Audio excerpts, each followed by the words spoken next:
practically what happens, this is not important from exam point of view. Practically what happens, practically only 1% of the incident photons, only 1% of incident photon gives electrons. Only 1% of incident photons gives electrons.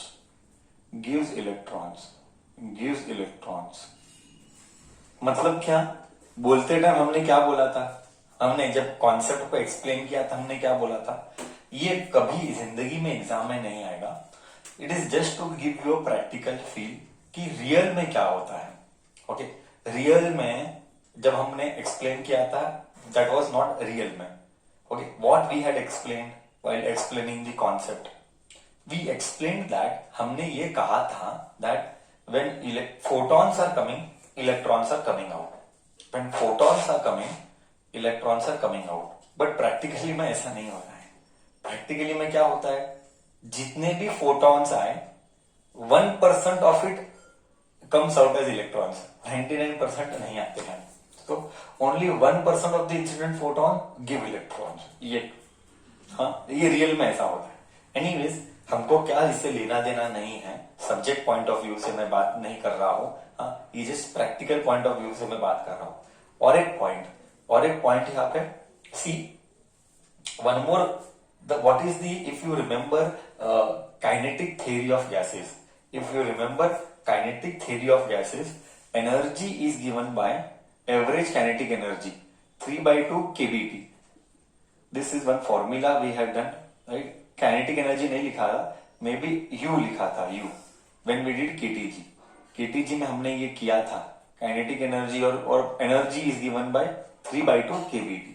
Now this is average kinetic energy of A particle. Kinetic energy of A particle हमने किया था 3/2 kBT. बोल ये किससे derive किया था, बोल what, ये किसका लॉ है. Can you recall 3/2 kBT.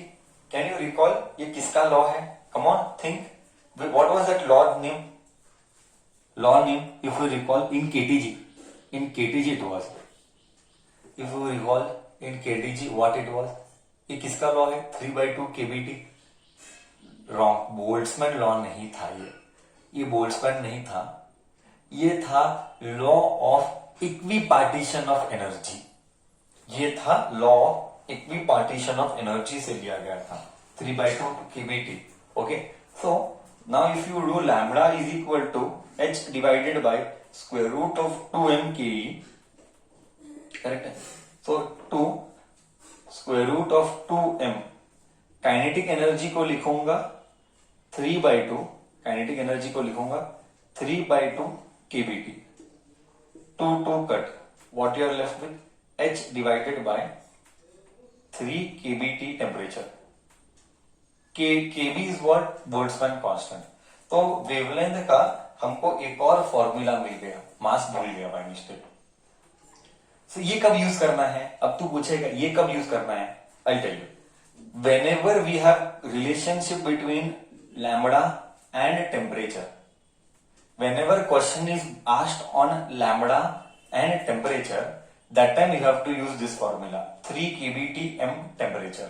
Means what, I tell you. Practically मैं बोलते तो क्या, when you heat a particle to a very high temperature, I repeat, when you heat a particle at a very high temperature, it will also have some wavelength. What is that wavelength? When you heat a particle at a very high temperature, it will also have wavelength. What is that wavelength at that high temperature? For that you have to use this formula. Lambda is equal to h divided by square root of 3 kBT m. And we have seen one more basic things which I have not discussed. Maybe I'll stress on that also. Let us stress on understanding the concepts more. Okay, these all concepts will add value in your competitive. preparations. Just see how I am stressing now. So basic चीज क्या था, basic चीज क्या था sir, energy is equal to H nu. Okay, work function is H nu naught, where nu naught is threshold frequency nu naught is threshold frequency. मतलब क्या sir ये सब डिस्कस हो चुका है। Why are you discussing? I will tell you. मैं क्यों discuss कर रहा हूं? I will tell that why. See, basic things we have done that threshold wavelength is that minimum, threshold frequency is that frequency, threshold frequency is that frequency below which photoelectric effect will not happen. Example, let's give an example to get a feel. Example, incident frequency है 600 hertz and threshold incident frequency बोले तो new. आने वाला उजाला, आने वाले उजाले को बोला, उस आने वाले उजाले के फ्रीक्वेंसी, आने वाले उजाले के फ्रीक्वेंसी को बोला incident frequency. Threshold frequency is let us say, threshold frequency is let us say 500। तो my question is very simple, 500 hertz. Will photoelectric effect be observed or not observed? Will photoelectric effect be observed or not observed? PEE will be observed. Sir, PEE will be observed or not observed? Yes, it will be observed. Correct बोला।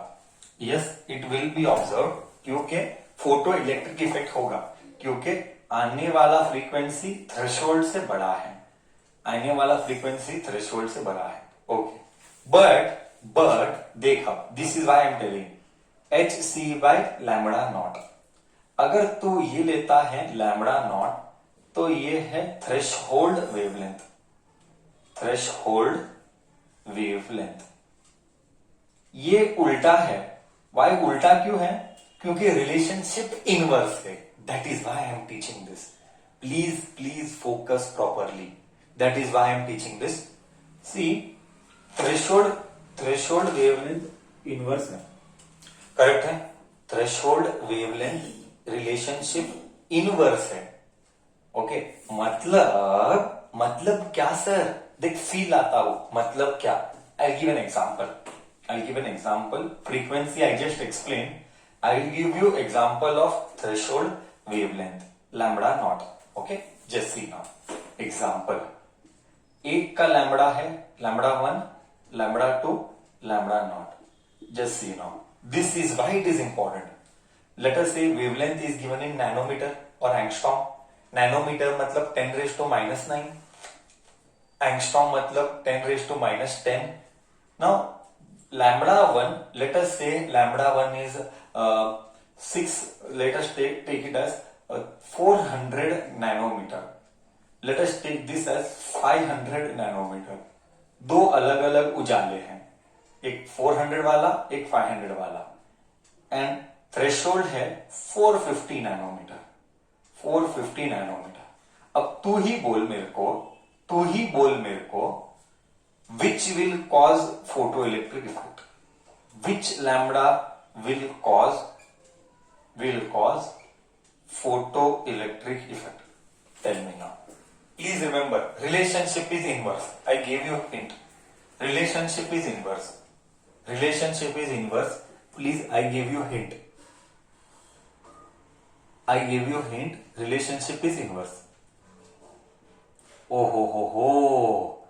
मतलब क्या? That is the beauty. मतलब threshold से value बड़ा नहीं होना चाहिए, छोटा होना चाहिए। मतलब लैम्बडा 1 विल कॉज, बट बच्चा क्या अज्यूम करता है? सर बच्चे का कॉमन सेंस में कमी है। क्यों? बच्चा लॉजिक नहीं डालता है। Why? Work function and threshold का रिलेशनशिप इनवर्स है। मतलब तेरा वेवलेंथ जो है that should be smaller than threshold. I am repeating, अगर तेरे को फोटो इलेक्ट्रिक इफेक्ट चाहिए, this is why I told you focus, अगर तेरे को फोटो इलेक्ट्रिक इफेक्ट चाहिए तो lambda should always be smaller than lambda naught. Please, this is star mark. इसी के ऊपर क्वेश्चंस कॉम्पिटिटिव के फ्रेम हुए जाएंगे। Okay, lambda should be smaller than lambda not, but frequency में उल्टा है, frequency should be greater than frequency not. बोल, अब ये कॉन्सेप्ट एकदम क्लियर हुआ। सर ये छोटा क्यों? कॉमन सेंस है बच्चा, अगर ये छोटा होगा तो एनर्जी बड़ा होगा। देख कॉमन सेंस है, अगर ये छोटा होगा तो एनर्जी बड़ा होगा। हमको एनर्जी बड़ा चाहिए, वर्क फंक्शन से बड़ा चाहिए। आने वाला energy should be greater than work function. Okay, therefore wavelength should always be smaller than threshold for wavelength, but frequency should always be directly greater। directly है ना, क्यों directly क्यों है? Energy is equal to H nu, frequency बढ़ा तो energy बढ़ा, relationship direct है। therefore frequency should be greater than threshold, but wavelength should be smaller than threshold, then only photoelectric effect is observed। नहीं तो photo electric effect observe नहीं होगा। बोल, ये सारी छोटी छोटी बातें क्लियर किया मैंने। किधर किधर बच्चा मिस्टेक करता है सोचने में, ये सारी बातें किधर किधर बच्चा मिस्टेक करता है सोचने में मैंने सब क्लियर किया। सब कुछ कॉम्पिटिटिव के पॉइंट ऑफ व्यू से इंपॉर्टेंट है। इंटेंशन ही यही था, मेरा मोटो, मेरा गोल ही यही था, क्योंकि थ्योरी में कॉन्सेप्ट क्लियर हो जाएगा तो competitive will be very easy. So for wavelength it should be smaller than threshold, and for frequency it should be greater than threshold। बोल, एकदम क्लियर फील आया बच्चा? हाँ या ना तो बोल।